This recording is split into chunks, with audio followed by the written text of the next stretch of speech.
Hi, this is Janet, and this is my reading log on The Winter Room by Gary Paulsen.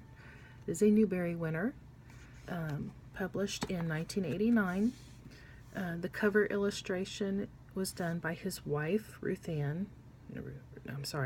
Wright Paulsen, published by Scholastic in 1989. It is children's fiction, and it's appropriate for around age 10.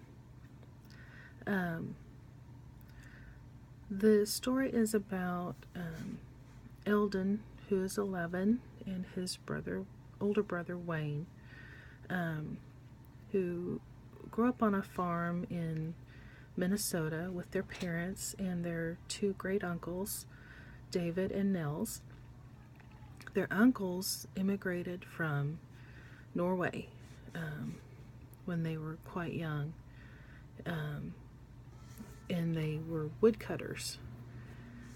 And it tells about the life of growing up on the farm, the different chores that they had to do, taking care of the animals,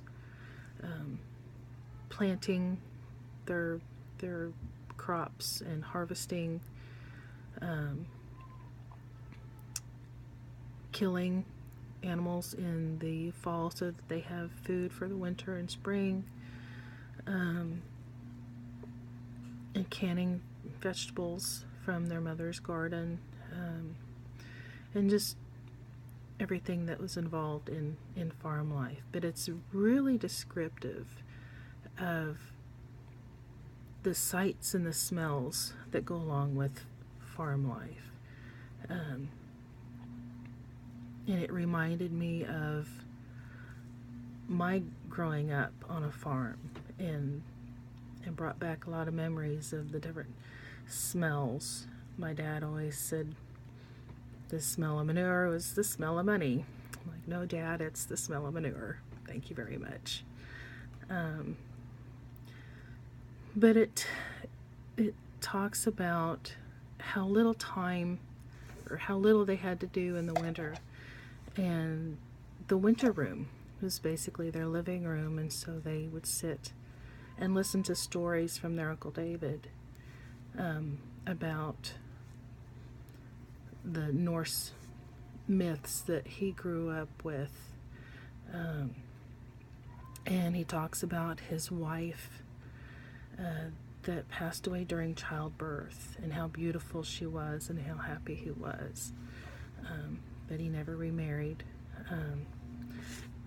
The turning point in the story is when he talks about the woodcutter and how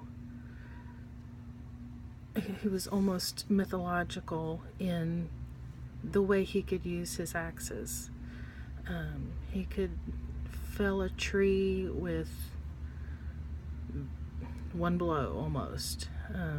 And it talks about how he could split a log with two axes at once, one from each end, and with one sweep of the arms, the blades would meet in the middle. The boys thought that it was a made-up story, but when they find out that it was actually true, that it was their Uncle David that could do that, Wayne took it kind of personally. He thought that his uncle was lying, and he became very angry. Then one day when they were in the barn,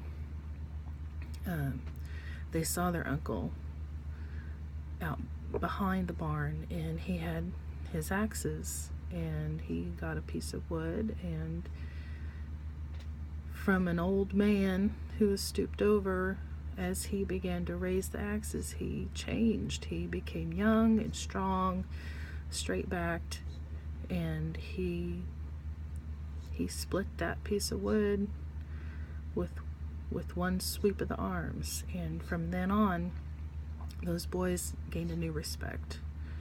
They listened to everything he said. He began to tell stories again, and they just gained a new respect for him. And they knew he didn't do it for anybody but himself. He just needed to prove it, that he could still do it.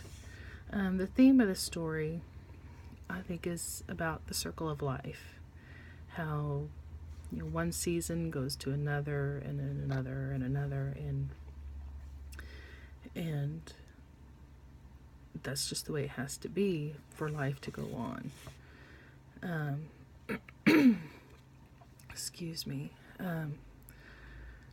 The cover illustration, I had a hard time figuring out what the medium was for it. It's very beautiful. It's very well done. I couldn't tell if it was part oil painting, part picture. But it's very beautiful.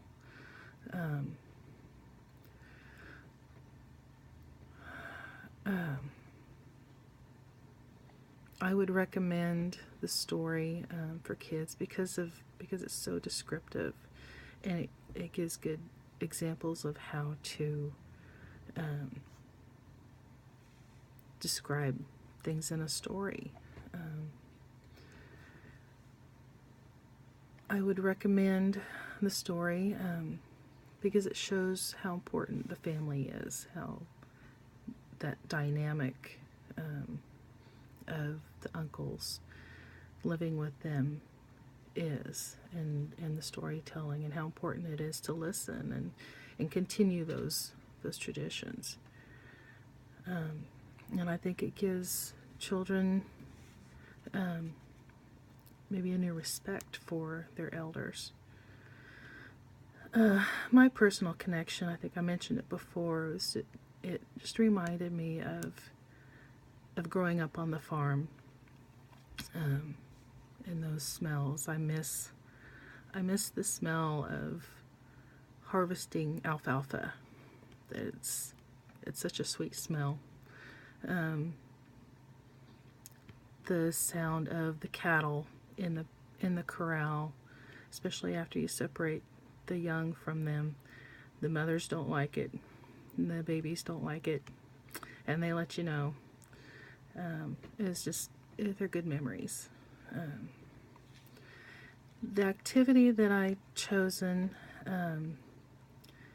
is to have my students think about an elder from their family who they respect, and draw a picture showing their best memory of them, and then write a description of the picture, what's going on.